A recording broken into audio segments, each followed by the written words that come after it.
On Stage podcast with Chris Robert. Thank you, everyone. We are here with Rick Revel. Yes, sir. And he is a musician. And so at the tender age of 3 years old, he took his first ride on a horse, which is Yep. interesting. And your Yep. uncle Guy stopped by with his new mount, and your uncle reached down and placed you on the pommel of the saddle, straddling the horn. I want to hear more Yep. about Sure. that. Well, it started a whole thing. My dad and my uncle both were raised around horses. They used horses and mules on the farm way before they had tractors, and so it was nothing for my dad and my uncle to keep horses around the farm, and what we eventually called a ranch. And so, being exposed to it, I was always interested and wanting to ride. And so, by age 3, I reached up and he took me up and put me on the pommel, and I'm sitting there riding, and then he hands the reins to me and says, "All right, let's go."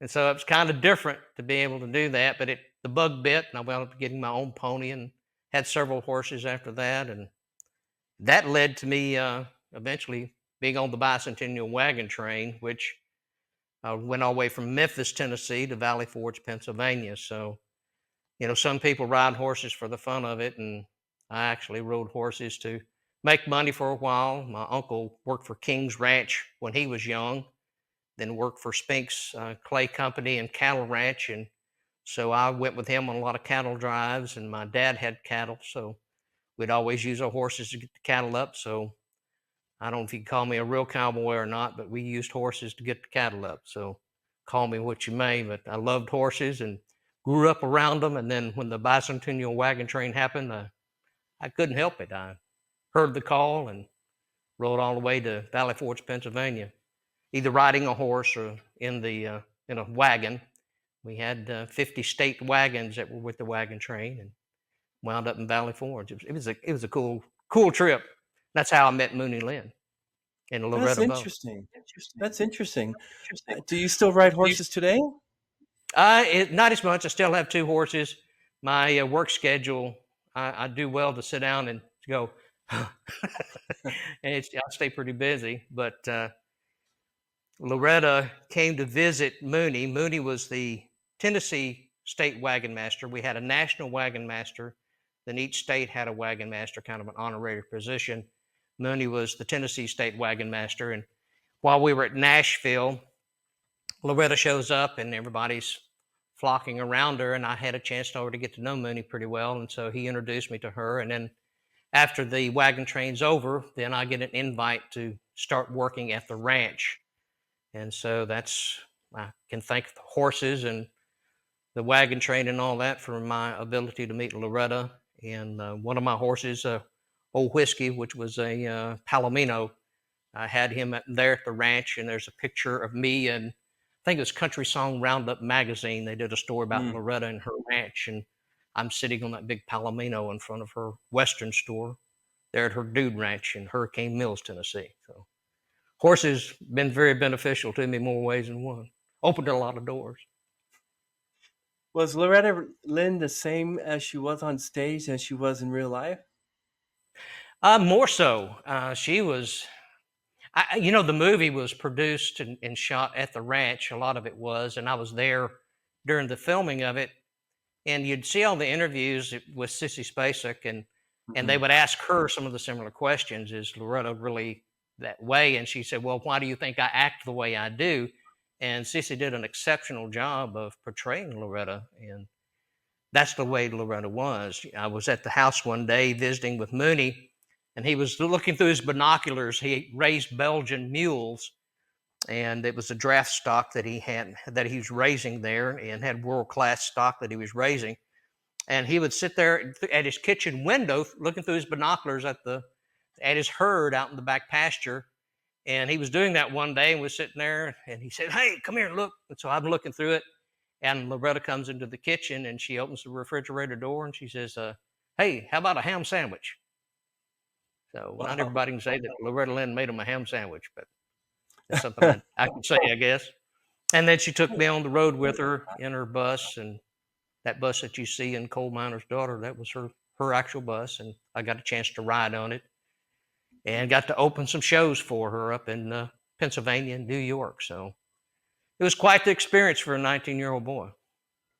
Do I take it that Loretta Lynn was present during Sissy Spacek's performance? Quite a bit. When filming at the ranch, especially, there were times that Loretta would be there, when Sissy would be there, and we had a what was called the wrap-up party, which took place right at the recreational building behind Loretta's home and by the swimming pool area. And I got to entertain Tommy Lee Jones and Sissy Hmm. Spacek. I had a chance to Wow. entertain them. We had a sound system set up, and I sang for them. And Loretta was there. She was kind of hosting, co-hosting with Mooney, and it was funny. She would stand there and take pictures with Cece Spacek, and then Mooney and Tommy Lee Jones would do the same thing. They were taking pictures with each other. The Jeep that you see in Coal Miner's Daughter movie, that Golden Eagle Jeep, that was Mooney's actual Jeep. I got a chance to drive it. That's something you saw Mooney drive all the time. So that was just his personal Jeep, and Tommy Lee Jones wound up driving it some in the movie. So it made final cut, that actual Jeep of Mooney Lynn. So, and then some of the other Jeeps that they used that were from up Kentucky in the coal mining area, those were prop Jeeps that they had to represent what Mooney drove when he did live in the coal mining country. Well, I really love you sharing that story about meeting Loretta Lynn and the whole movie and Tommy Lee Jones. That's amazing. But what inspired you to become a musician? Can you share with us a musical journey? Like, was it Loretta Lynn propelling you off, or did you start as a little boy? Can you share, go from the It beginning? it did start when I was young. Now Loretta helped to, I guess, push me into to that professional level to get me to where it could get me further into my musical career. But before that, when I was age 3, we talked about getting on the horse and riding. It was then that I started hearing these musical sounds, and there was a Channel 7, an ABC station at the time, a local station out of Jackson, Tennessee. They had the Western Theater, and every afternoon about 4 or 5 o'clock, they'd have this Western Theater come on, all the old black and whites with Gene Autry and Roy Rogers, and I'd hear these singing cowboys. And so as I grew up, that's what I wanted to be, was a singing cowboy. So about 8 or 9 years of age, my one of my grandmothers gave me a little plastic guitar. I think it came from Montgomery Ward, and I would strum and play on it. And it had nylon strings, but it didn't take long for the neck to bow on it because it's a little plastic guitar. And Was that a Tinker Toy guitar? I had a Tinker Toy guitar. Actually played a Tinker Toy guitar when I was a little bit younger, and played with a little TV commercial. It was Kelly's TV commercial about Nice. Kelly Stew. Hey, what's cooking at the Kelly? Da, da, da, da, da, da. It was kind of a fun little jingle, and so I would play my Tinker Toy guitar and sing along with the commercial. And I With the guess little everybody, cowboy hat yeah, and the tassels on yeah, it? I had that. Like, yeah, there's a picture of me growing up, had the little cowboy hat, the Roy Rogers shirt. So I'd run around the house wearing those things, and That's it amazing. was the bug had bit when I was very early. Very early in life, riding horses, singing, playing the guitar. But it was not until age 12 that I really started doing it on stage. And I had a friend that said, if he's serious about it, there's a place called the Little Opry, and it was in Henry, Tennessee, where I lived. And so we started attending. I took a few guitar lessons, but that lasted maybe a month or so. And Hmm. when I started playing on stage, I just watched everybody what they were doing and mimicked it. I copied it and tried to do exactly what they were doing. And before long, they began to ask me if I wanted to sing. So by age 13, I'm singing as a regular on the show. It was a show that we had every Saturday night.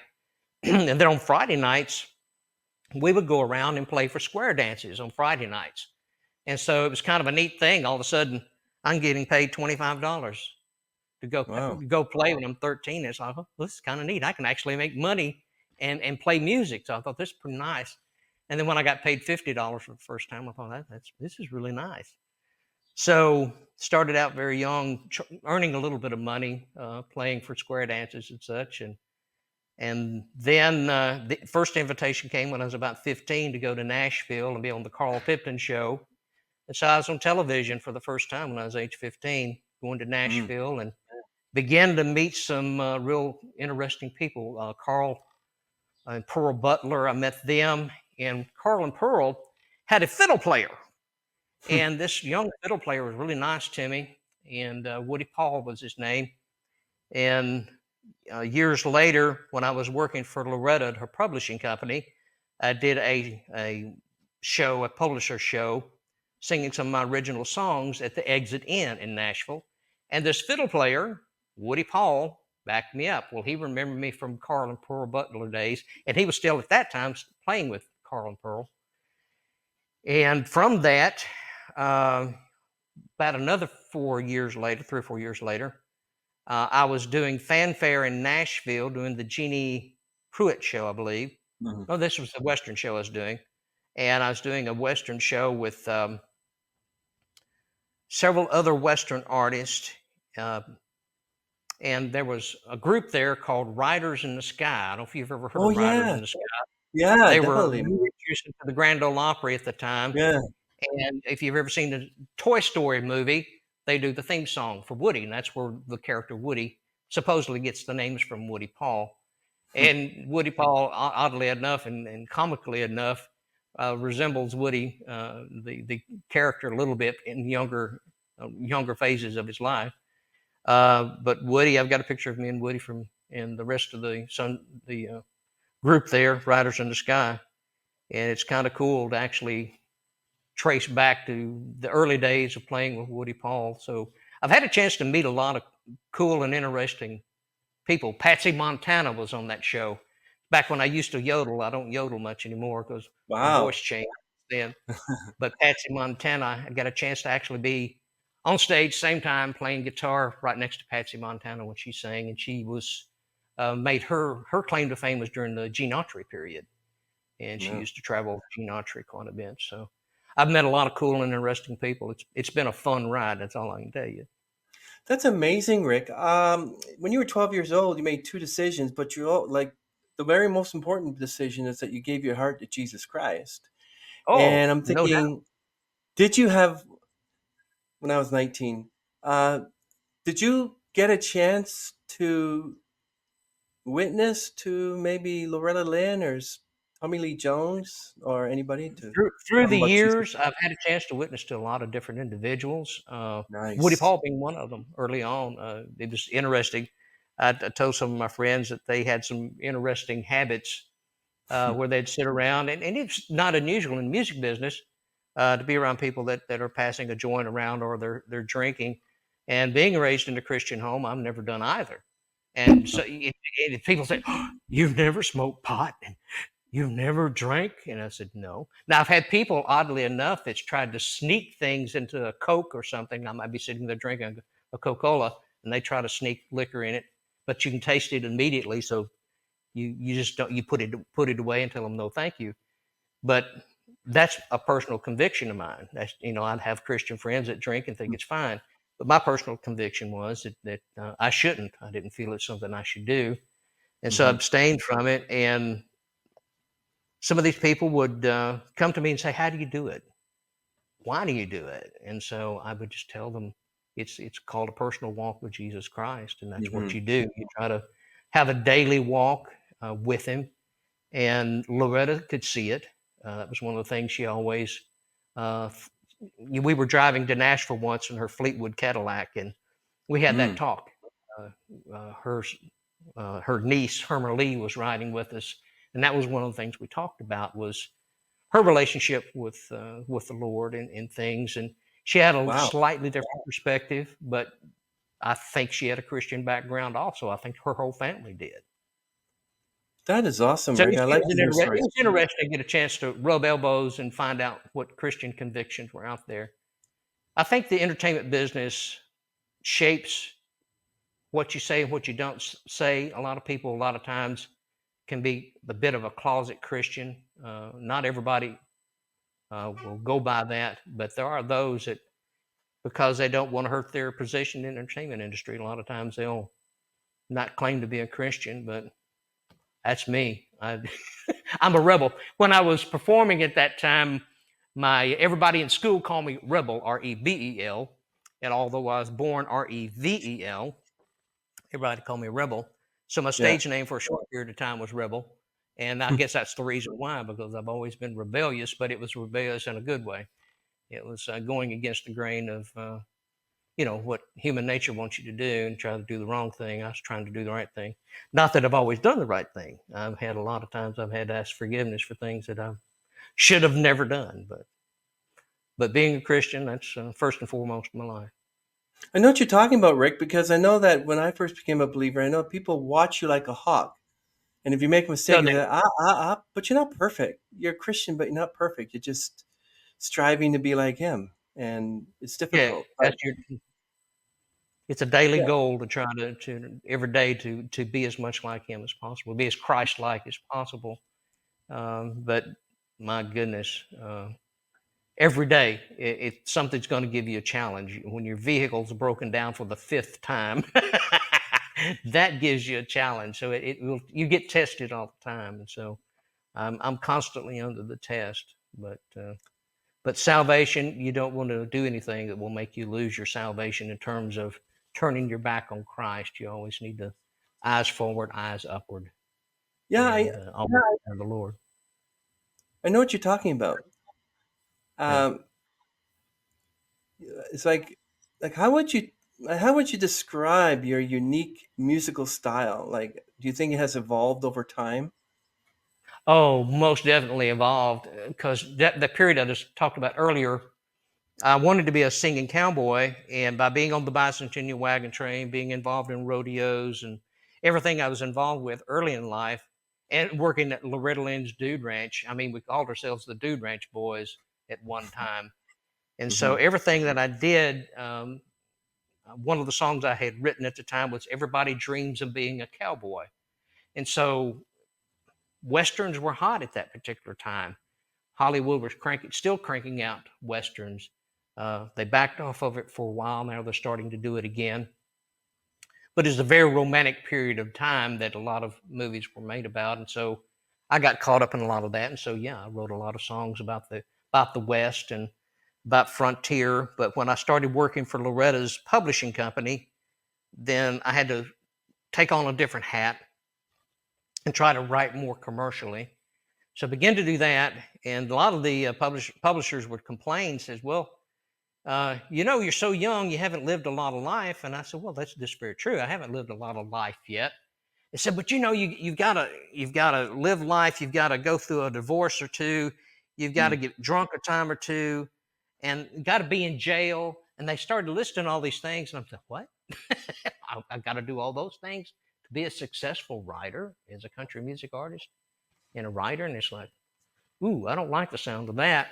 So once again, the old rebel part of me had to kick in and just say no. So a lot of the friction I would build in Nashville and some of the doors would kind of close on me because I refused to do it exactly how they wanted to do it. But still, overall, it shaped my writing. So I kept writing more commercial during that period, maybe for a 10, 15-year period. I thought about writing nothing but commercial music. And then as time passed, then I got married, I had children, and I thought, well, I do see life differently. So a portion of what they said was correct. I started living more life, and I started writing about life. And where my music is today, that's what I do. I might not write about my personal life, but I have, like the stories I was just telling you a while ago about, like Loretta making me a ham sandwich and all these different people like Woody Paul and Riders in the Sky. I've met hundreds and hundreds of very interesting people, thousands of people by now. That's very interesting, and each one has a story to tell. Hmm. And so I just take those slices of life, those stories, and I write songs about them. I've even written a book about a man called Jack Henson from Stewart County, Tennessee, which leads back to the Civil War. And so I just don't write songs; I write books, and we do screenplays and we write about life. We try to write about things. If you want to leave behind a legacy, put it in writing. That's what you want to do. Put it in writing so people can read it make a song out of it so they can hear it. So if you're going to leave behind a legacy, leave things like that behind. And I'd rather for it to be something my grandchildren can watch and listen to, and not something I'd be ashamed of them hearing and seeing. So that's how I approach it anyway. Yeah. Um, I, I I was overjoyed to hear that you joined a band called Uncle Bill and the Hillbillies. I'd Yep. like you to share a little bit about that, like a mountain Oh, that music was it. string band. They really took me in. Had it not been for that whole group, I would have never cultivated my love of music and diversity of music. Uncle Bill and the Hillbillies sounds like it's a bunch of hillbillies, but they were actually Hee Haw. Let's back up. Let's park the car right here. There was a show called Hee Haw at the time, and Uncle Bill and the Hillbillies could be Hee Haw. You'd walk on stage with this group, Uncle Bill and the Hillbillies, and it's just like being on the set of Hee Haw. These people were just that type of individuals, funny, very musical oriented people, a big variety. You know, you might be doing rockabilly songs as well as country songs, then doing a gospel song. We'd always close out each night with a gospel set. So we try to do all types of music. So, you know, I was raised and immersed into a whole plethora of different styles and genres. So when I arrive at where I am today, Uncle Bill and the Hillbillies and all the people I've worked with throughout all these years, they influence what I'm doing now. The things that you hear, some of the music I'm doing now, we're calling it the Muscle Shoals sound, and that comes back all the way to my childhood once again. There was a man called Jimmy Johnson, and he was producing a group called Leonard Skinner. I'm sure you've heard of Leonard Skinner. Hmm. And I'm listening to this song, Sweet Home Alabama, and loving this particular song, and would never realize when I'm a teenager hearing this song for the first time on the radio that I actually be standing in the studio where it was recorded someday, Mm. meeting some of the people that were there when it happened, getting a chance to be involved with some of the people that made all this take place. And so, where does it take you? Uncle Bill and the Hillbillies was my beginning. This is the people that cultivate you and get you started. And if you're patient and patient with the Lord long enough and just seek out the direction that He's pointing you in, and first you have to be able to watch it. Your patience can run thin at times, but you have to stop and listen to that still small voice and listen to it, and He'll point you in the right direction. It may not be the direction you think you're supposed to go in, because all we can see is the Big Apple. We see all that money and we see the pie in the sky. We see a career like Elvis had or Garth Brooks, and that's what the world Mm. tries to sell you. But that makes you miss the blessing. And so what you try to do is look for the path. So Uncle Bill and the Hillbillies gets me started on the path. And eventually, all these years later, 40 some odd years later, I wind up in Muscle Shoals, Alabama, and start meeting individuals that say, hey, your music sounds like what we used to do. Mm. Your music has all that feel of what used to come out of Muscle Shoals, but because of where the music industry is now, that's not happening. Now, well, why can't it happen? Why can't we do that again? And so that's what we're doing. We're actually taking all things old become new again, the old saying. And I'm taking sounds that you used to hear years ago, R&B, blues, southern rock, outlaw country, all those sounds that made music what it is today. I'm trying to take all these sounds and combine it into something fresh and new, and writing new songs that possess these sounds and these feels. And hopefully, sometime before this summer's out, we're going to have this new album, the Muscle Shoals Sound album. And some of these songs, I hope you get a chance to hear them. Some cool stuff. Yeah, it is really cool. I want to ask about your song creation process. For instance, your song, Yeah. "The Muscle Shoal Sound." How did that come to be? Met a gentleman called John David Thompson. John is a good friend of mine. When I met him in Nashville years ago, Mike Kent had a Civil War show, still has a Civil War show that happens every year. It has since moved from the Nashville Fairgrounds out to Franklin. Two events that used to happen at the fairgrounds all the time was fanfare and the Civil War show. The Nashville Fairgrounds had a huge impact on my life. One of the first shows that I ever performed for at fanfare, I was on a show with a young singer from out west. Red Steagall brought her to town. Red Steagall Mm. standing on stage introduces this young lady, Reba McEntire, who is singing from the same stage that I get to sing on. But at this time, Reba McEntire has just been discovered. Reba McEntire has sung the national anthem at this rodeo where Red Big Steagall fan. attended, and the rest is history. And I had a chance to be on this show. The Nashville Fairgrounds also hosted a thing called the Mike Kent Civil War Show, and I started attending this event. John David Thompson came to hear me sing, and he said, "You need to meet Jimmy Johnson." And he started hounding on me, and 7 or 8 years went by. I'd see him every year. He'd come by. He'd buy a new album. I'd put out new albums. He'd come and buy them. He said, "You got to come to Muscle Shoals." And at that time, I was had Nashville on the brain, and I had a recording studio I built on 16th Avenue. So Nashville on the brain. I was focused on Nashville, but he talked me into it. So I went down to Muscle Shoals. He had set up an appointment to actually meet with Jimmy Johnson, the guy that produced Leonard Skinner.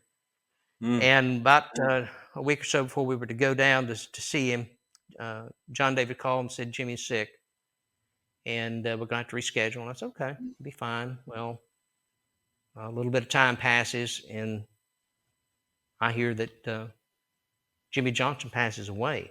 Oh. And so I thought, well, I'm not going to get a chance to meet him. So I thought that this ends the whole Muscle Shoals thought. Got another phone call about 4 or 5 months later, and he says, "Well, his widow, Miss Becky, which John David's kin to her through marriage," and he said, "She still wants to meet you." I said, Mm. "Really?" And she says, "Yeah, I've told her a lot about you, and she still wants to meet you." So I did. Right before COVID outbreak, I went down in January of that year, 2020, and I met with Miss Becky. And I had a still have a TV show called History Highway, and I played her the theme song from History Highway, which is one that I wrote and recorded. Oh, she said, "That's got bone." I said, "Got bone? What's that mean?" She said, "Well, Jimmy always said if a song has bone, that means that anybody can sing it anytime you play it. It's a good song, period. Mm. It's just a good song, clean to the bone." I said, "Okay." She said, "You have more like that?" And I said, "Well, sure." And so she wanted me to meet Billy Lawson and set up an appointment to go see Billy. She introduced me to Billy, played a couple of songs for him, and he said, "I want to work with you." Well, we had to wait for the COVID thing to get past us. And once that was passed, we set a time to go in. And I cut Father of the Blues and that Muscle Shoals sound, and didn't know what would happen. He was always that calf at a new gate. You're sniffing of it and going, "I don't know what's going to happen because this is a new venture."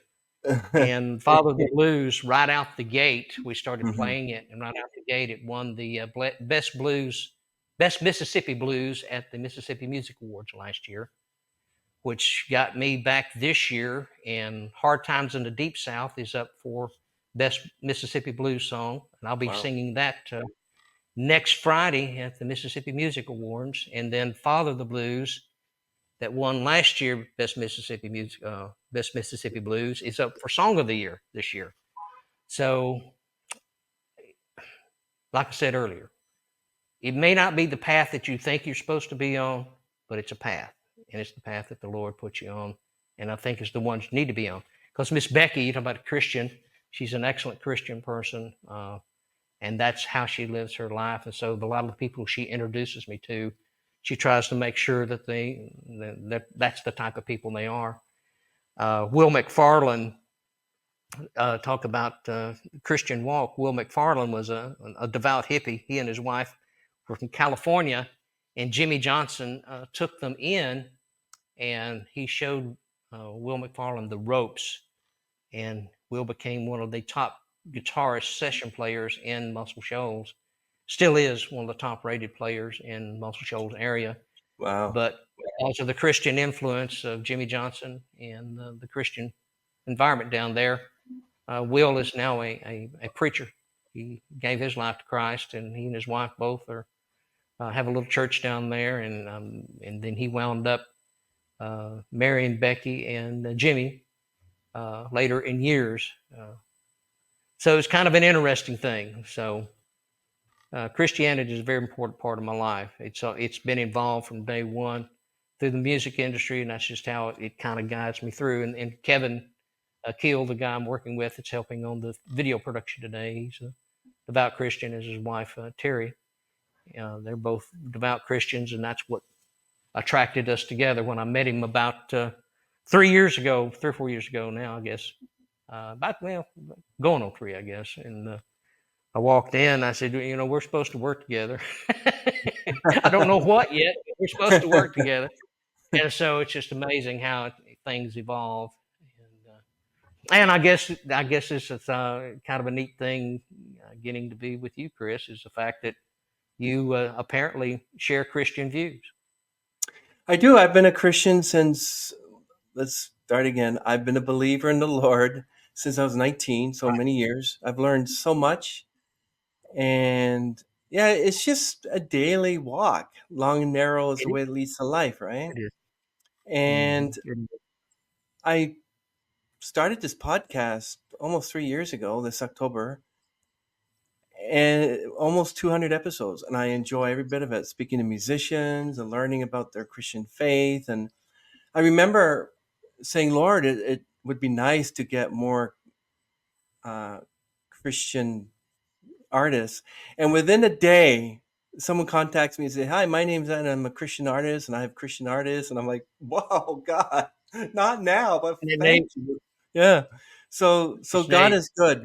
God is good. And that video of yours, I was looking at the Father of the Blues, a tribute to H.C. Handy. Now, W.C. Handy. Now, is he the American composer and musician who referred himself to Father of the Blues? What was neat about WC? He grew up in a preacher family. His dad was a preacher, and he wanted to play. He started out playing guitar. Here's a man who's known for playing trumpet, but he buys a guitar, and his daddy gets mad because he buys this secondhand guitar, and he says, "No, this you're playing the devil's music. I don't want you playing the Hmm. music." So WC began to teach himself how to play the trumpet, and eventually started his own band, traveling throughout the South playing. And then he met his wife up in Kentucky. They get married, and his career begins to blossom and bloom. So much so that today he's known as the father of the blues. But from that, also what we know as jazz music, it spun off from it.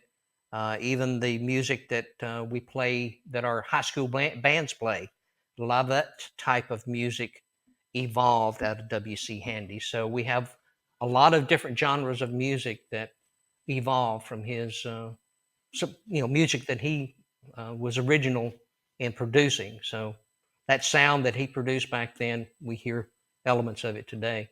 So I wanted to write a tribute song, and once again, he was born in Florence, Alabama, which is part of the Quad Cities there in the Muscle Shoals, Florence area, Tuscumbia, and all that area. He was born right there in Florence. A lot of people think that he was born in Memphis, but he was born in Florence, Alabama, and not too far from where Fame Recording Studios is located or got its beginning. So, very interesting individual. Wanted to pay tribute to him for because he's kind of that somewhat unknown. Once you get out of the blues genre, a lot of people don't know who he is. So, I try to preserve these names. I'm a quasi historian. I love history. So why not do preserve history with music as well as television? So I do it a lot with my music. And that particular song pays tribute to him, and then Muscle Shoals Sound pays tribute to Jimmy Johnson and the Swampers. It's part of what I wanted to do is pay tribute to them. And I have a new song we'll be cutting in June. It's called Singing River. The Tennessee River is called the Singing River. And when Leonard Skinner died, the essence of the song is my character was near the river, the singing river, and I heard the river sing the blues when we got the news about the passing of Ronnie and Steve, of Leonard Skinner, and 4 other passengers died on the plane. So we get a chance even to try to immortalize a little bit of Van Zant and the different ones in Skinner. And then the last verse talks about Rick Hall and Barry Beckett, which was one of the producers out of the Swampers and Jimmy Johnson's friend. So I'm trying to immortalize some of these people, just try to keep their names circulating, because it doesn't take very long for these names to be forgotten, especially if they were just a producer on an album. Because in the mind, that's all they were, was a producer. But you're talking about people that were fantastic musicians. Jimmy Johnson himself was a great guitarist and played signature licks with Aretha Franklin and people like that. So I just don't want their memories forgotten. That's just part of my nature, part of I know what what you're God put talking in me. about. Yeah. And as you say that nobody really knows who W.C. Handy is, to Yeah. remind people that W.C. Handy was one of the many musicians who played the distinctly American blues music. But what made him special is that he did not create the blues genre, but was one of the very first to publish music in the blues form. Yep. Yep. So, That's it. and He's the one that brought it to popularity. That's yeah. correct. Mm-hmm. Now you Wasn't mentioned the Leonard first, Skinner. brought it popular. Yeah, Mm-hmm. you mentioned Leonard Skinner. I did have Robert Paul Gay, the Robert Paul band, who Yeah. actually played with or plays with Stephen Van Zandt. And of course, you know that Ronnie Van Zandt was a member of Leonard Skinner. And Mm-hmm. so this episode, he shares about Leonard Skinner and how I forget his name, but he went to identify the bodies after the plane crash, and just how Mm-hmm. much it's a really interesting story. You should check that out. So it's really interesting you Yeah. mentioned Leonard Skinner and also W.C. Handy. Uh, you wrote this beautiful song, "The Father of the Blues." It's a tribute to W.C. Handy. But when you first started to write the song, what was that song process? I know that you did a lot of praying before, but did you do the lyrics first? Did you do the melody first? Here's you a funny one. John David, go back to John David Thompson. He was going to help me on the TV show, and I was filming an episode of History Highway in Florence and Muscle Shoals, and so we were going to shoot at the uh, 1360 at that 64 at the Jackson Highway recording studio, Muscle Shoals Sound Studio. We were going to cut there, some around Fame Studio, but we wanted to do a story about W.C. Handy. Hmm. So the night before, I'd already had the idea floating around in my head, the lyrics to take and try to tell the story about W.C. Handy. But literally the night before we're to shoot, I'm at the motel room and I write all this stuff down, and oh my goodness. And the next day I go and sing it live on the front porch of the W.C. Handy home, which was a Wow. log home where he was born. So you talking about something to grab that your Hmm. spirit and give it a shake. It's like, oh my, I'm sitting on the porch where as a young boy he played and romped through this area. I'm sitting on the porch singing a song about this man at Mm. his home place. It's pretty cool to be able to do things like that. And so it's just me. If you watch I think it's episode 8 of the first season of History Highway, you'll see me sitting on the porch, and it's just me and my resonator guitar, and you'll hear me sing it. And we did it all live. And then I took the footage from that after we recorded Wow. Follow the Blues in the studio. Then I used some of that footage and made the official video. So there's actually 2 different videos of me singing Follow the Blues. One with just me and the acoustic guitar, the resonator guitar. Nice. That's all it is, just me and the guitar. Then the other where we did it at the Wishbone Studio, where I blend a lot of scenes together. So lyrics and music came at the same time to that one. It was just one of those things that when it's hard for me to explain. Yeah, I've had people say, "Can you teach me how to play guitar?" And it's like, well, no, because I don't really know how I know. It's just in me. I hear it. I play all by ear. And to teach somebody how to write a song, it's hard for me to tell somebody this is how you write a song and Mm-hmm. go A, B, C, D. It's hard for me to tell somebody how to do it because there's no two songs that I write are exactly come out the same way. I can be driving down the road. Muscle Shoals sound an example. I'll be driving down the road, and then I'll pull off the side of the road and do it, or pull up my phone, hit record, Mm. and a lot of my songs come out that way. But like Follow the Blues, Follow the Blues, I'm literally sitting in my motel room playing the guitar Hmm. and singing and writing it that way. So there's no two songs the same. They all come out a little differently in how the method. There's no methodology. I think sometimes that's the problem.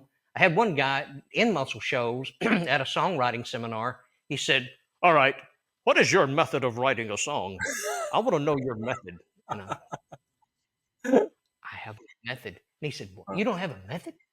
And he started listing different methods about how to write. And he says, "Well, so and so, this is how you're supposed to do it." I have no consistent method.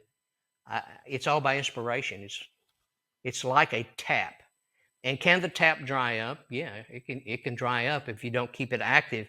The Bible talks about that. The Bible Mm-hmm. talks about if you hide it under a bushel basket, if you hide Yep. your talent, then it goes away. And Exactly. so you have to keep it active. You have to keep it fluid and flowing. And so the more I write, the more I write. And so I've written over 1,500 songs.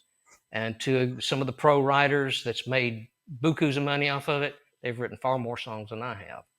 But to some, Hmm. that's a lot of songs. Are all the songs something that I would let the public listen to? Because a lot of those I wrote when I was 12, 13 years old. I wouldn't want people to hear them today because I was writing about bubblegum subjects back then. Be of no interest today. And You know, girls. my latest heartthrob. That's what I'm writing about, and who would want to hear those lyrics today? You wouldn't. So yeah, they go into that total of the 1,500 because I've written a lot of songs. But the latter songs, the last 200 or 300 songs I've written, yeah, there's some tough stuff out there. And I've written even more than that I would consider tough. But the last songs I've written over the last 3 or 4 years, I would say, yeah. And I hope to get a chance to record them, but you know, we'll see. We'll see what the Lord says. Perfect. You said that no two songs are the same. Now I'm thinking you wrote all 1,500 songs on the same guitar, or did you Ah, switch? well, here's a crazy thing. My little Martin guitar, D18 Martin, I wrote the majority on the little D18 Martin.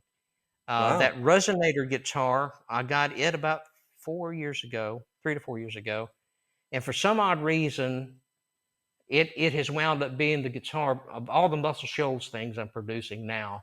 I've written all the entire album from that guitar.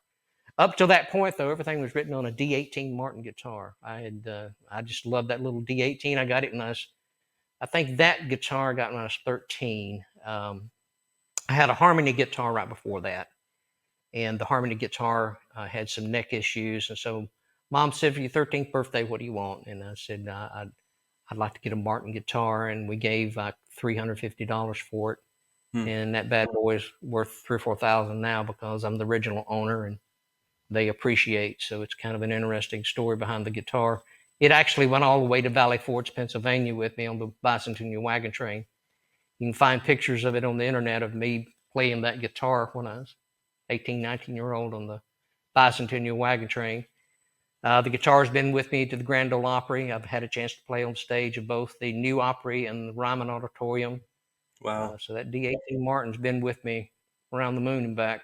And the guitar case, you can actually see that in the WC Handy video. That's the guitar case for the D18 Martin, although I'm playing a resonator guitar. That guitar case, I started putting stickers on it when I was 1976 on the bicentennial wagon train. My first sticker went on it, and it's got several, about close to 100 stickers on it now. You don't see the guitar case. It looks like a walking bumper sticker. That's mainly what's got it on its bumper stickers. I would have thought those little stickers were Places were given from built. your 1,200-mile trip on the bicentennial wagon train. Yeah, it was a long trip. You just measure the miles from Memphis, Tennessee to Valley Forge, and there was people um, that had been on the wagon train that started in Oregon.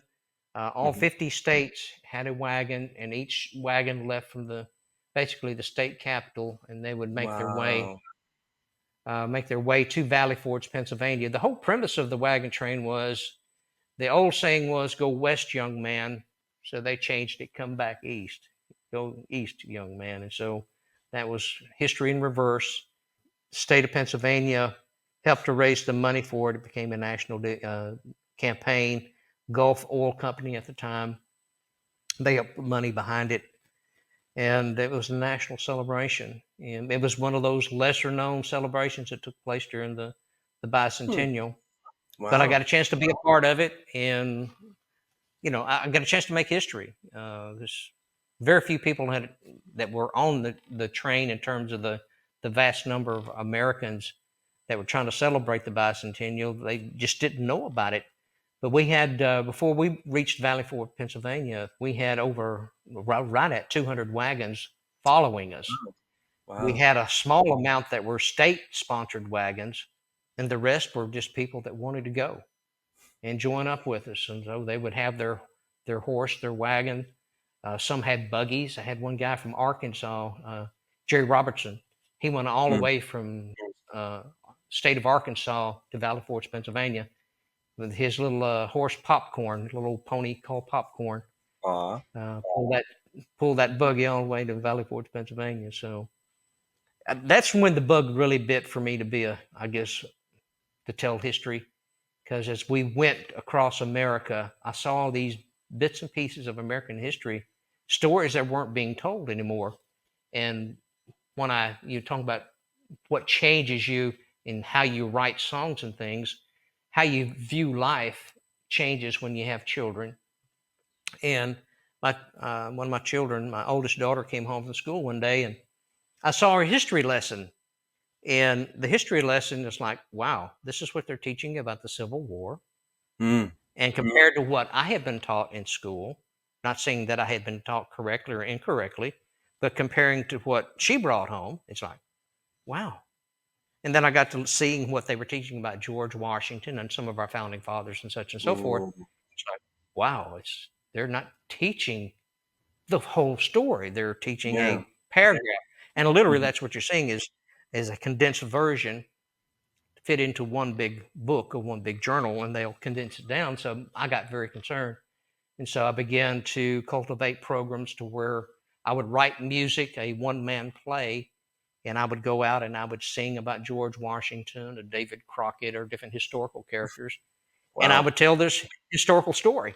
So I had a one man show that I did for several years and did that all across the country as George Washington and Crockett, and had about 5 different characters. Meriwether Lewis, had a Civil War character, Todd Carter from the Battle of Franklin, and also did Mm. Wild Bill Hill.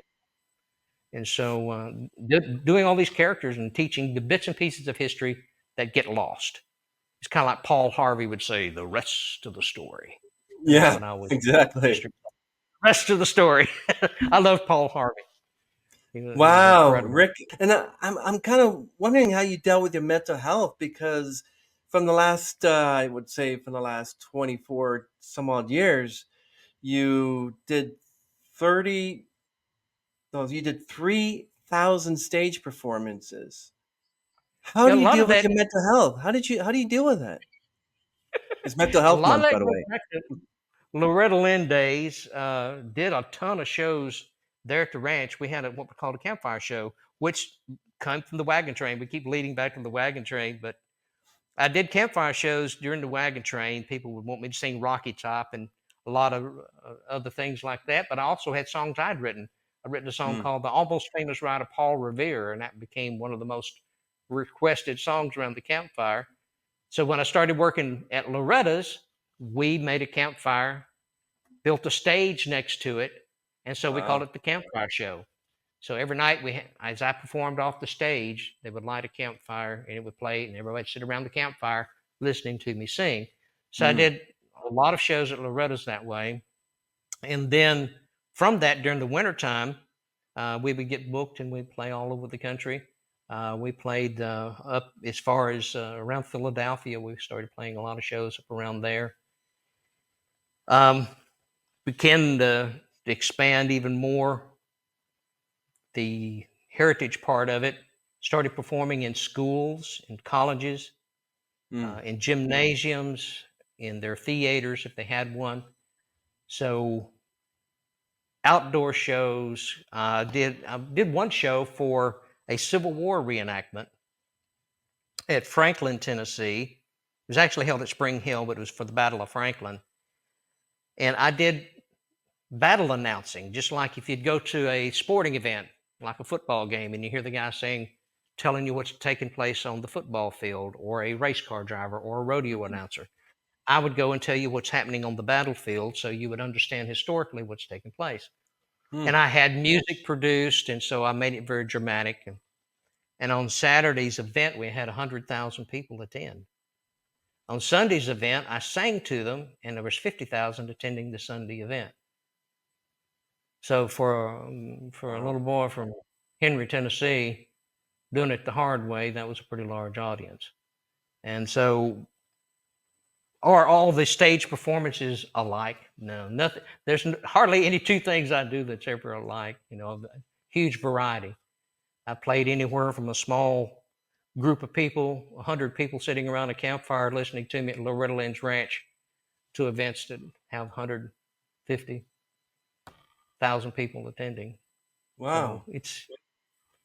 it's kind of interesting what where the Lord's led me to all these years, and I'm still unknown. Nobody knows who the heck I am. Who is Rick Revel? I never heard of Rick I have Revel, no but I've idea. done all these cool things. That's all that matters. I got a chance to do all these things. I The got a Lord knows picture or it. two to prove it.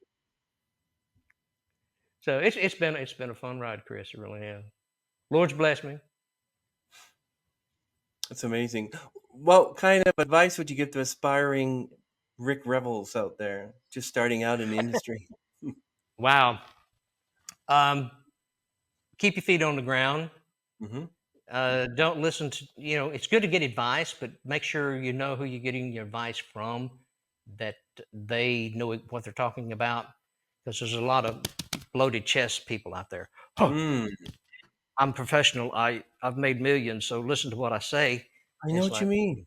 Yeah. it worked for them, but doesn't necessarily mean it'll work for you. You have to pray through it, and if you're being led by the Lord, then listen to Him. But the Bible talks about receiving wise counsel. Hmm. Wise counsel is very important. And so, if you're not receiving wise counsel and you're getting it for somebody that's just puff chest, that's all Hmm. they want to do is just make themselves look good. That might not be wise counsel. So, watch who you get advice from.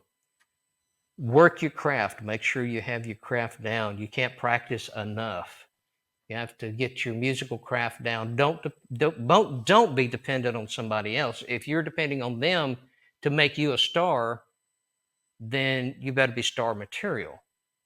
And then if you are, and they do try to make you a star, then they own you. Mm. So being independent is very important. You have to be very careful to make sure you're not owned. Um, that Huh. that's a bridge you'll have to cross on your own. Hmm. What do you do when someone gives you negative feedback according to your music? Like, how do you handle criticism? Oh, handle criticism. Criticism is it's an interesting. It's called a matter of opinion. Everybody has their own opinion, and you can take that in 50 cents, and you might buy. Well, I don't think you can buy a cup of coffee with 50 cents anymore. But anyway, inflation. Everybody has their own opinion, and so I respect that they have their own opinion. If they don't like what I do, and if they don't, then turn the channel, spend their money elsewhere. I'm very patriotic in what I do, so yes, I run into people all the time that don't like the fact that I'm patriotic. I'm from the South. I'm very Southern patriotic. Mm. I love the South. I love Tennessee. I love the culture we have. There's a prejudice against that. So I Hmm. run into criticism all the time, and prejudice against what I am, who I represent. The fact that I'm a Christian, Oh yeah. boy, does that ring. That raises the roof a whole lot. So I run into criticism constantly, especially on social media. That's almost a daily thing, that I run into some type of form of criticism from somebody that don't get it or understand. And so you try to move on. Does it hurt? Yeah. Everybody wants to be accepted and to be liked, but to be liked by everyone, you might as well give it up. That's not going to happen. Not everybody's going to like you. And if everybody does like you, that's a pretty good sign that you sold out. You've sold out to their way of thinking. If you're going to remain independent, an independent thinker, that's the only way you're going to survive as a Christian. That's the only way you're going to survive as an individual. You got to be independent in the way you think and how you drive forward. So um, does it hurt when somebody has something negative to say? It sure does. I deal with it on a daily basis. I really do. But if you have a vision and you know that the Lord's giving you that vision, you know this is what you're supposed to do, then that's when you fight. That's when you push forward. And that's the best advice I can give anybody is be a fighter. You can say, well, I'm a lover. I'm not a fighter. Well, you're supposed to love everybody. And yes, do love everybody. But the Bible is full of those like David and those that had to Hmm. fight and push, and they were warriors. And so we have to be warriors. And if you're going to stand on your hind legs, and that's what I suggest, is stand on your hind legs. And if somebody criticizes you, yeah, it's going to hurt. It's going to chink that armor a little bit. It's going to go pink, but let it bounce off and move forward. That's all you can do. Hmm. Yeah. Wow. So, what do you think of the current music industry? You have artificial intelligence. You can create music from it. You can create real voices. How is that going to change your whole outlook of your music? Mm. That's part of my drive right now. Is the reason I'm trying to get as much recorded with organic sounds as possible. When I Hmm. sit in the studio with Billy Lawson, at this point, when you hear a record that's produced at the Wishbone Studio, that's me and Billy doing all the music. It's not, we're not even bringing in a lot of extra voices or musicians. We might bring in a specialty voice or something, but for the most part, it's us doing it organically as much as we can. Because what we know is going to happen, AI, the way it functions and Hmm. operates, it can literally clone your voice, Hmm. and all of a sudden, somebody could steal my voice just in a Oh yeah. telephone conversation, in a digital conversation, and record it, and then put something out with my voice on it. So we're moving into a very strange and crazy period. It's scary for me. So what I'm trying to do is get as much of mine recorded as possible that I can leave behind, that I can say to my children, my grandchildren, that this is Grandpa, this is your dad. This is not some AI. This is not a bot. This is Hmm. your dad, and this is real music. A lot of the music's being cranked out of Nashville right now. All sounds the same. It's cookie cutter music, and I don't want to sound like that. I've been offered record deals, but if I get a record deal, what does that mean? It means I sell my soul. That means I do it their way, and they have control over what I can record. I'd rather have control of what I record. So when I'm dead and gone, I know what people are hearing is what I wanted them to hear, and not something that some guy in New York said, I said this, and this is what you're going to do. And that happens. That happens in the music business. It's happened since day one, since back in the uh, 20s, 30s, and 40s when everything was on 78 records, the Oh Bigelow yeah, record. definitely. 33 and a It, third, it happens, yeah, 45s. Yeah. yeah, but it happens today. So you got the power play is there. So the big labels can tell you what to record and not to record. And so remaining independent is very important to me. So that's why we do it that way. So worrying about AI and where the industry is now, yeah, it bothers me. But I'm trying to make a difference by recording new, fresh stuff that makes the baby boomer generations who I'm after. Um, Once again, the record labels, they're after the 20 somethings, they're after the 30 somethings, they're after that younger market. I'm after the market that's being overlooked, and that's the baby boomer market. The music industry's left them behind, and they've had to adopt the new music. I want to bring them music that they were used to growing up. Fresh sounds, fresh lyrics, fresh songs that gets their attention, but it reminds them of Leonard Skinner, Wet Willie, Waylon Jennings, and the Oh, Outlaw wow. Bunch. Big name. People that was cranking out good country music. Hmm. Merle Haggard. I mean, people that were cranking out really good country music, stuff that they're standard today. And so that's what I want to be able to do is crank out music that has meaning, and that's going to be my legacy. I hope that's what I'm pushing for.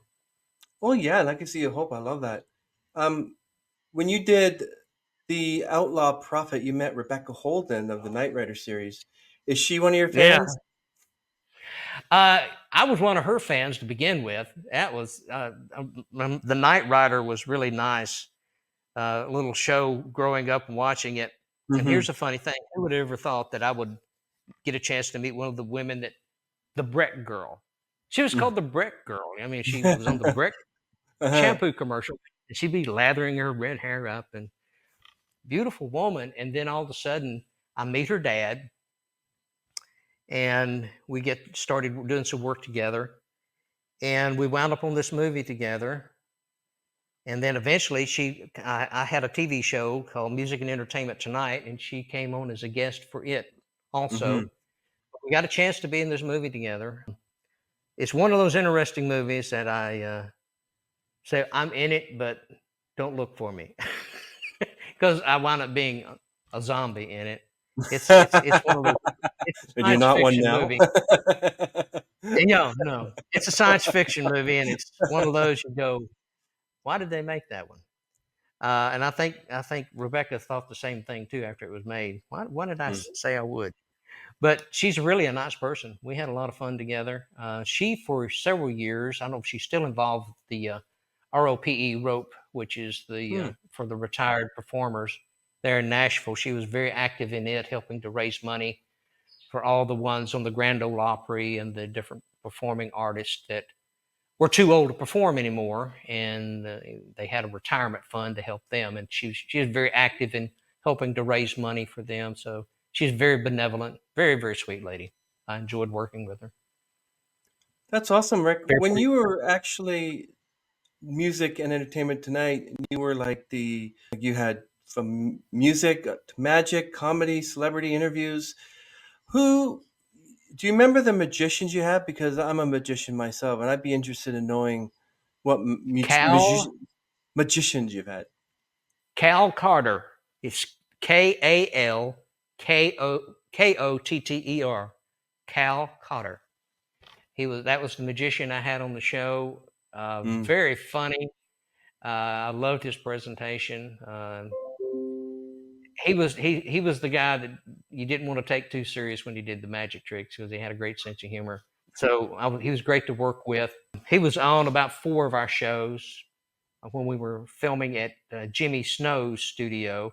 Jimmy Snow is the son of Hank Snow, Mm. and he and his wife that wound up getting me on the Grand Ole Opry, the new Opry stage. So it was he and his wife Dottie that got me on the Grand Ole Opry. So, and Wow. you have to be asked. You can't be like Beyonce and demand I'm going to be on the Opry. You have to be asked. And I was very fortunate that the son of Hank Snow, which was a Opry member, and Jimmy Snow had the Gospel Hour. Mm. Um, it was I think after every Saturday night show, he had a show, and that followed it up, and went on that show with him. And so Wow. you have to be invited to be on the Opry. So it was an honor to be on the stage of the Grand Ole Opry. And then at the Ryman, I Hmm. actually had a chance to be with Michael Martin Murphey at the Ryman Auditorium Oh during yeah, fanfare a couple of years. That was pretty yeah. cool. And Rodney Grant from He's the one Dances that sang with Wolves. Wildfire, right? In the 70s? Yeah, one He's sing my favorite. Wildfire. So I had He's my favorite. shows Yeah. with him. And he was a huge David Crockett fan, and I was doing Crockett there on the stage of the Ryman. And he was a huge Crockett fan, so he said, "I want you to come to my booth tomorrow." And I said, "Okay." So I went to be at his booth during fanfare, and he wanted to me to do a presentation. And he says, "A presentation where at the Alamo." And he says, "I want you to just stand up and like you're talking to your men." So he says, "Stand up on my table here." So I get up on it's one of these folding tables, and he puts me up on the folding table, and I'm standing up there, and of course I'm in the middle of it, trying to make sure that it's got the wobbly legs, so I'm trying to make sure I stay in the middle of it. And he gets up on the table with me, Mm. and he wants to do the introduction. So I've said a few words, but he wants to get up there and really expound on it. And says, "I saw this guy last night at the Ryman, and that's the reason I got him here." And so he's walking back and forth on the table, and he gets on one end of the table, and it's kind of like a seesaw. It started raising up like this. Wow. And so me and Michael Martin Murphy like to have had a crash during the fanfare, but fortunately he caught his balance and we got a chance to finish that whole presentation without any injury. But Michael Martin Murphy loves David Crockett. He's a huge Crockett fan.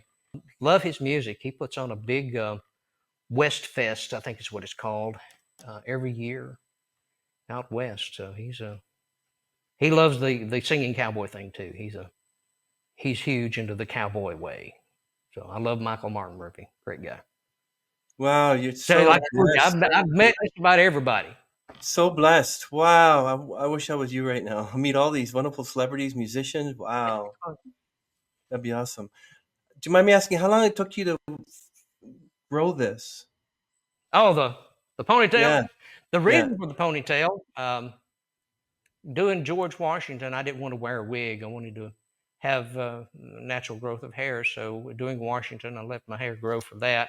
Mm. And then come to find out as I studied about Crockett, Crockett had long hair also, especially before he went to the Alamo. And so um, he had that frontier hairdo. So I let my hair grow for that. And then come find out Hickok had long hair. If you look back at Mm. the Edward days, Yeah. Hickok, he had long hair. Even early in life, he had longer hair. I So think Wyatt it Earp fit. had long hair, I think. Wyatt or Yeah. Virgil, one So of them. it fit a lot of the characters. So that was the reason for the hair. Uh, and one of the things about country music and Southern rock, it didn't chase me away for having longer hair. So I've just left it and let it grow, and it seems to fit what I do. And it's novel, I guess, because a lot of people don't wear longer hair now. So, but I don't mind it. I used to work when I had long hair. I worked in the logwoods, and I Mm. had a chainsaw, and I threw the chainsaw up on my shoulder, and it would always hang in the long hair. That was a little painful, but Oh my that goodness. makes you question whether you want to leave it up there or not. But I've done a lot of things to survive. I've worked in the logwoods, and I've done carpentry work, and there's a lot of things you do. But if you've got a focus and you got a dream, then you do those things to push forward. Especially when you have family, you do those things to Oh yeah. survive. And your daughters and I guess your wife, part of family, are mostly musical as well. That they want to follow in your footsteps. Pretty much. That's kind of interesting. My daughter Erica, she was part of the a singing group there in the high school period. Hmm. She was part of that. It was like a swing choir type of group that she was part of, the madrigals, as they were called. And she was part of that. And she did a little album in one of my studios. My daughter Emily, the youngest, her and her husband Nathan, they're praise and worship leaders there Wow. at a church in Jackson, Tennessee, and they both sing country music. And they go by the Shoemakers, and you can find the Shoemakers on YouTube and Spotify. And so the Shoemakers, which that's my daughter Emily. So Wow. yes, musical background. I try to always include my family in most everything that I do. So try to keep the family involved. That's one of the things that I stress the most. To try to keep the family involved and Oh yeah. informed in what you do. Yeah, that's Well, the main thing. I have six other siblings, and my parents are long gone. But it seems that I'm the only one that actually delved into music because I got into playing the recorder, and I'm also a vocalist. I did a Right. few performances. That's why I started the music podcast, because I just love meeting musicians and learning from them. And then I want to go out to do some more performing. I want to do some opera. I love that. That'd be cool. Yeah. Expanding your field, your depth. It's there's nothing wrong with expanding on that and growing mentally and physically both. You've got to continue that. The mistake we usually make is we get comfortable and we quit growing. You always have to grow Exactly. and learn new things. I have people that I've worked with said, "Why do you do so many things? And why do you do that?" Well, it's a lot of it's out of necessity. Necessity is the mother of invention, and so a lot of the things that I do is because it nobody else will do it, so I have to learn how to do it. And so producing, having your own recording studio, your own TV production companies. I have my own television channel, American Music Mm, and Entertainment Television, AME wow. TV, on Roku and Amazon Fire. Why do I do all these things? Well, if I can't get anybody else to do it and I don't trust anybody else to do it, you have to do it yourself. And these are the outlets in which you have to work. These are the playing fields. These are the places you have to cultivate in order to get your word out. And so I could see several years ago that Roku and Amazon Fire, I could see they were going to be a thing. And so I got involved with Roku first. And so I wanted to develop my own TV channel. Well, within a year after wanting to get involved with Roku, then they started putting out smart TVs with Roku built in. Mm, And it jumped from 30 million households to where now, between the two, it's 120 million households wow. worldwide that have Amazon Fire Stick or Roku. Wow. And most of it's in smart televisions. And so all of a sudden you have this market, a huge market where you can get into the homes of 120 million households. And so that's my idea, is to get involved and get as many programs produced as possible, like History Highway. And I have another show called Music Mavens. And then Kevin and I are developing some. We're thinking about even he has a couple of shows that he's producing. And then we're thinking about revising and bringing back Music and Entertainment Tonight, which was that variety show where I had different celebrities on and the magic and Wow. all that we talked about earlier. So we talked about even bringing that back. Family entertainment has suffered over the past few years. What used to be family entertainment, where the whole family could sit down, watch a show together, and not I be know. embarrassed by the politically correct world in which we live, the environment in which we live. You know, I children know. get one shot at this, and you get one shot at raising them properly. And if you don't do it right, then you and the rest of the world are going to pay for it. And so will they, if they're not raised properly. Raise a child in which they should go, and hopefully they'll not part from it. That's scripture. So you want to be able to try to raise them the proper way, and hopefully they'll not part from it. And so watching good programming, picking out the right shows, and you got to make sure that there's good programming out there. Well, there's not a lot. Don't depend on Disney to do it anymore. We used to depend on Disney. Can't depend on Disney anymore. So who are you going to depend on? So a lot of independents like myself, you have to do that very thing. You have to grab those bootstraps and try to provide programming that the whole family can sit down and watch. So with like History Highway, I have homeschoolers that Mm, are using the show. It's a 30-minute show. They're using it as a lesson. So so the children watch it and they're getting a history lesson during that 30 minutes that they're watching it.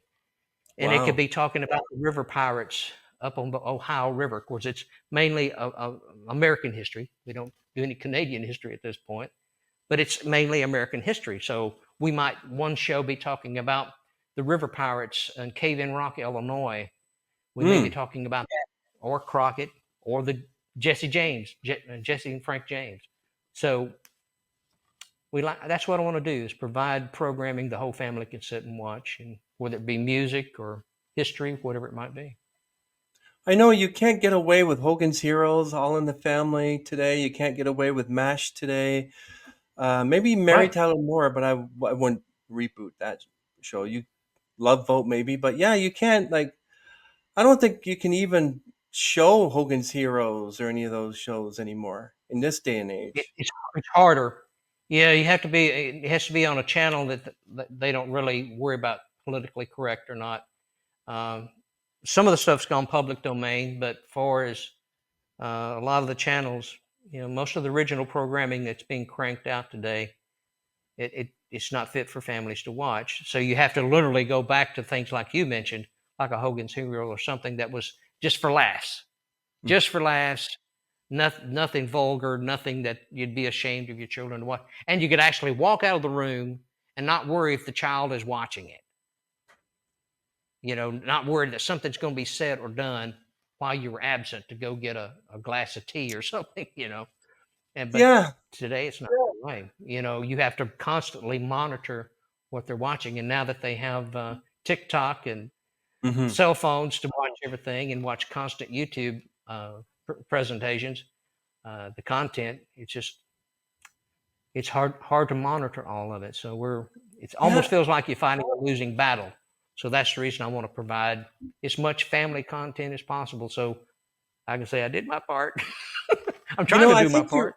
you're very inspirational, Rick, because I'm wanting to get rid of my not my TV, but my TV stations. Like I pay for 101 stations, but I only watch 4 of them. I mostly Yeah, watch a lot of YouTube on my 50-inch screen, a lot of YouTube series, and maybe right. Netflix and PureFlix sometimes. But like I don't know why I'm paying for all this money. Like even PVR, what do I need that for? If I've watched hours and hours of a YouTube series, but I'll sit Mm. down and just watch one TV program or regular cable and then shut it down after 10, 15 minutes, whatever. So yeah, I mean like what you're doing is a blessing from God, definitely. Well, I appreciate that. I appreciate you saying that because it's nice to have somebody to give you a little bit of encouragement. Like that pat on the back's nice. Thank you. I'll give you a virtual one. How about that? Yeah, there you go. I appreciate it. Do you have any Thank you. words Thank of you. thank you, thank you. Do you have any words of advice for people out there in YouTube land? Uh, Never give up. Though what I've said earlier, make a plan, stick to the plan, make sure it's God's plan. Don't make your own up. If you make your own up, you may miss it. Pray about it. Once you have your answer, devise the plan, stick to the plan, keep working the plan till you make it work. That's all you can do. Discouragement, you'll have plenty of it. That's what you have to fight through. Having a team of people to work with is very important. You have to have like-minded people. Find those that are like-minded, bring them in, join with them. So get with like-minded people. There's Yeah. the cord. That if you're one strand, it gets stronger with two strands, three strands, four strands. So that multiple strand cord is much stronger. So bind yourself together with the right people. Make sure they're Christian people. Make sure that you're not unequally yoked. So find the right people to work with. Get that plan, stick to it, and you stop the day they bury you. That's when you stop. It's a lifelong commitment. If you're doing this so you can retire and travel around the world, then you might want to just do that and find a way that you can afford to do it. This is a lifelong commitment for me. Hmm. It's the way it's been since I was a kid. Uh, it's the reason I don't have a whole lot of hobbies. My hobby is what I do. Uh, I'm a creative person. I'm an artisan. I create constantly. It's a 24/7 thing. When I don't sleep, that means I'm laying there thinking about something new I'm working on or creating. And so it's creative work. It's either a book or a TV series or new songs. Always something to work on. So be creative, keep it flowing. That's my best advice to everybody. Forward motion. Grow no Amazing. moss. Moss don't collect on a rock that's in movement. It only collects on a rock that's sitting still. So stay moving. Amazing, Rick. Coming from your mouth Thank is such a blessing, inspiration. Definitely. I want to Well, thank ask. Yeah, I want to thank you for this opportunity to interview you. Thank you, Kevin, for the opportunity to interview Rick. I look forward to maybe having you on the podcast again, and look forward to maybe Oh, continuing our conversation. Okay, everyone, we're going to end this stream. Rick, Revel, out. See you, Rick. Bless you. Talk to you soon.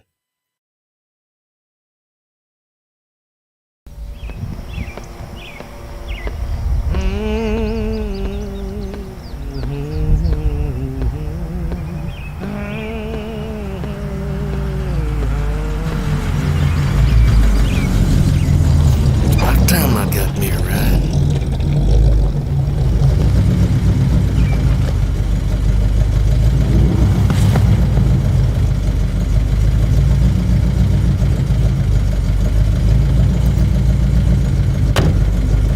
Thank you, feller.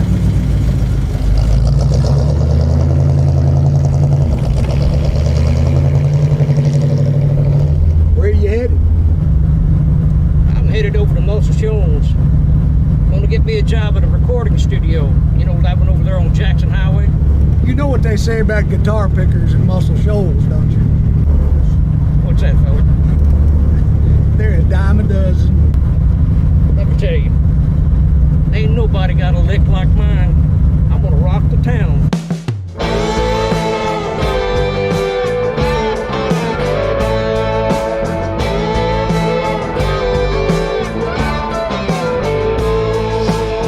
Muscle Shoals is calling me.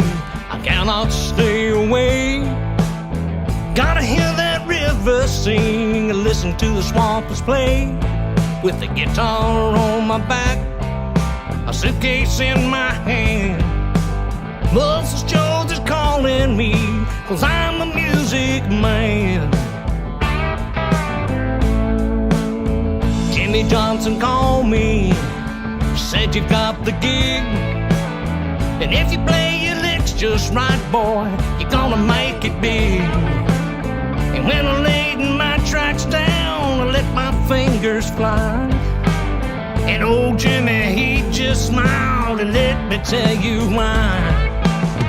I played it loud, Lord, I played it proud. Bending my guitar strings and making my telly sing. Playing those hot licks, Lord, I'm playing it real quick. I'm rocking this town with that Muscle Shoals sound. I'm rocking this town with that Muscle Shoals sound. Play it, son.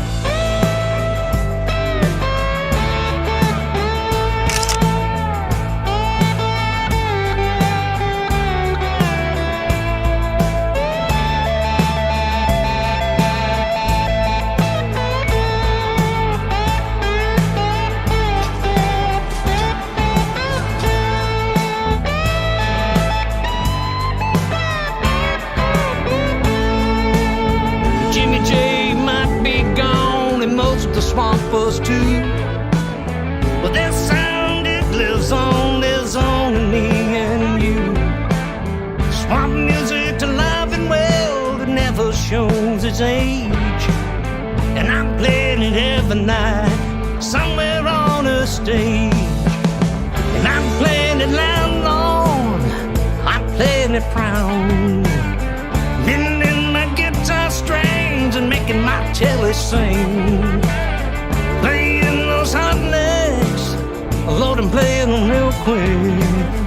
I'm rocking this town with that Muscle Shoals sound. And I'm playing it loud, Lord, I'm playing it proud. Bending my guitar strings and making my telly sing.